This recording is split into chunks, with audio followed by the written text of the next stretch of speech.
ये मनाजिर भारतीय रियासत उत्तर प्रदेश के शहर अयोध्या के हैं, जहां पर 24 जनवरी 2024 को भारतीय प्राइम मिनिस्टर नरेंद्र मोदी ने राम जन्मभूमि मंदिर का इफ्तिताह किया। इस मौका पर 7500 से ज्यादा अफराद को शिरकत की दावत दी गई थी, जिसमें बहुत सारी कारोबारी शख्सियात, सियासी शख्सियात और इसके अलावा फिल्म स्टार्स मौजूद थे। लाखों लोगों ने इस तकरीब को बरह रास्त टेलीविजन पर देखा। ये मंदिर 217 मिलियन अमेरिकन डॉलर की लागत से बनाया जा रहा है। ये बजट उस बजट के बिल्कुल बराबर है जो कतर ने फीफा वर्ल्ड कप 2022 पर खर्च किया था, जिसकी लागत 220 मिलियन अमेरिकन डॉलर थी। इस जगह आज से 32 साल पहले तारीखी मस्जिद बाबरी मस्जिद हुआ करती थी, जिसको 1992 में इंतहा पसंद हिंदुओं ने शहीद कर।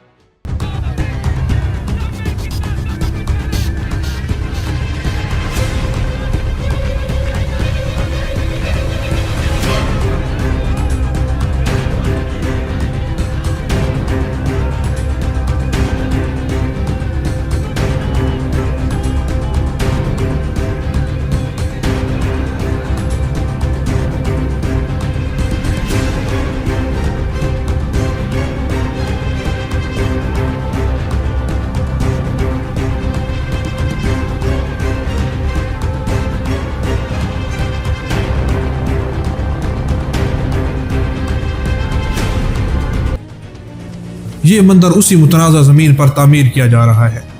बाबरी मस्जिद और राम मंदिर का तनाज़ा कब किस दौर में शुरू हुआ, इस वीडियो में आप यही सब जानेंगे। हिंदुओं की मुकद्दस किताब रामायण के मुताबिक हिंदुओं के देवता भगवान भारतीय रियासत उत्तर प्रदेश के शहर अयोध्या में पैदा हुए थे। राम और इनके ख़ानदान के अफराद के नाम से मंसूब आज भी कई मंदिर अयोध्या शहर के अंदर मौजूद हैं और इनमें से अक्सर मंदिर मुगलिया हुक्मरानों के दौर में तामीर किए गए थे। हिंदुओं के अकीदे के मुताबिक जिस जगह पर बाबरी मस्जिद तामीर की गई थी, ये जगह भगवान राम की जय पैदैश और ये मस्जिद राम मंदिर को तोड़कर तामीर की गई थी। ये अकीदा उस वक्त सामने आया जब 1813 में ईस्ट इंडिया कंपनी के एक सर्वेयर ने इस बात को रिपोर्ट किया कि इस मस्जिद की दीवारें ये इस बात की तस्दीक करती हैं कि ये मस्जिद मुगलिया हुक्मरान शहनशाह औरंगजेब के दौर में तामीर की गई थी और इस मस्जिद को तामीर करने के लिए वहाँ पर मौजूद राम मंदिर को पहले तोड़ा गया था।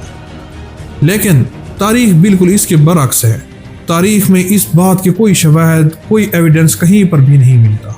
मुगल बादशाह ज़हीरुद्दीन बाबर लोधी हुक्मरानों के खिलाफ एक मुहिम के दौरान इस रास्ते से गुजरे थे। उनके एक कमांडर मीर बाकी ने सन 1528 में ये मस्जिद तामीर कराई थी। ये मस्जिद अयोध्या शहर के बिल्कुल वस्त के अंदर तामीर की गई थी और ये मस्जिद मिट्टी के एक ऊंचे टीले पर मौजूद थी और इसके आसपास की सारी आबादी मुस्लिम आबादी थी, जो कि आहिस्ता आहिस्ता कम होती गई। 1853 में नवाब वाजिद शाह के दौर में पहली दफ़ा मस्जिद के मकाम पर मजहबी तनाज़ा खड़ा हुआ, जिसको 6 साल के बाद 1859 में अंग्रेज़ों में इस साइट को 2 हिस्सों में तकसीम कर दिया। मस्जिद के अंदर का हिस्सा मुसलमानों की इबादत के लिए मुख्तस कर दिया गया, जबकि मस्जिद के सहन को हिंदुओं को दे दिया गया था। जनवरी 1885 में अंग्रेजों के दौर में राघुबर दास नामी एक हिंदू साधु ने डिस्ट्रिक्ट कोर्ट फैजाबाद के अंदर एक दरख्वास्त दायर की कि उसे मस्जिद के सहन के अंदर एक राम चबूतरा बनाने की इजाज़त दी जाए। इस दरख्वास्त को उस वक्त के डिस्ट्रिक्ट कोर्ट ने रिजेक्ट कर दिया। 22 दिसंबर 1949 की रात के अंधेरे में चंद हिंदुओं ने मिलकर दरमियानी गुंबद के नीचे मिंबर की जगह पर राम भगवान की एक मूर्ति रख दी और जो ही सुबह हुई तो उन्होंने ये अफवाह पूरे शहर के अंदर फैला दी कि भगवान राम अपनी पैदाइश की जगह पर नमोदार हुए। मकामी कलेक्टर के नायर ने मस्जिद पर ताला लगवा दी। उस वक्त के भारतीय वजीर आजम जवाहरलाल नेहरू ने उत्तर प्रदेश के वजीर आला जी.बी. पुन्नेत को यह भी दरख्वास्त की कि इस मस्जिद से मूर्ति को हटवाया जाए, लेकिन किसी वजूहात की बुनियाद पर इस पर भी अमल ना हो सका। ये वो आखिरी दिन था जब मस्जिद के अंदर आखिरी मर्तबा नमाज अदा की गई, लेकिन हिंदुओं की पूजा के लिए अब भी इस जगह को खुला छोड़ा गया था। 1961 में उत्तर प्रदेश के सुन्नी सेंट्रल वक्फ बोर्ड ने बाबरी मस्जिद को मुसलमानों के हवाले करने के लिए पहली मर्तबा अदालत के अंदर पिटीशन दायर। 1986 में कांग्रेस की हुकूमत के दौरान फैजाबाद की एक कोर्ट ने हिंदुओं के लिए मस्जिद का ताला खोलने का हुक्म दिया। यही वो वक्त था जब RSS और बजरंग दल जैसी जमातों ने बीजेपी की हिमायत से पूरे मुल्क में राम जन्मभूमि को हासिल करने के लिए मुल्कगीर तहरीक शुरू की। सितंबर 1990 में बीजेपी के एक रहनुमा LK आडवाणी ने गुजरात से अयोध्या तक एक मुहिम शुरू की, जिसमें लाखों हिंदू शरीक हुए। ये पार्टीशन के बाद के हिंदुस्तान की सबसे बड़ी मुल्की तहरीक। दिसंबर 1992 में बीजेपी के रहनुमा LK आडवाणी और अटल बिहारी वाजपेयी के साथ बाकी तंजीमों के रहनुमाओं ने एक फाइनल कॉल दी। इस कॉल पर पूरे मुल्क से लाखों हिंदू अयोध्या पहुंच गए और बाबरी मस्जिद के करीब एक बड़े मैदान में जमा हो गए। 6 दिसंबर 1992 सुबह 10 बजे के करीब हिंदुओं के एक गिरोह ने मस्जिद पर हमला कर दिया और चंद घंटों के अंदर देखते ही देखते तारीखी बाबरी मस्जिद को जमीन बोझ कर दिया और उस पर आर्जी तौर पर एक मंदिर भी तामीर कर दिया गया था।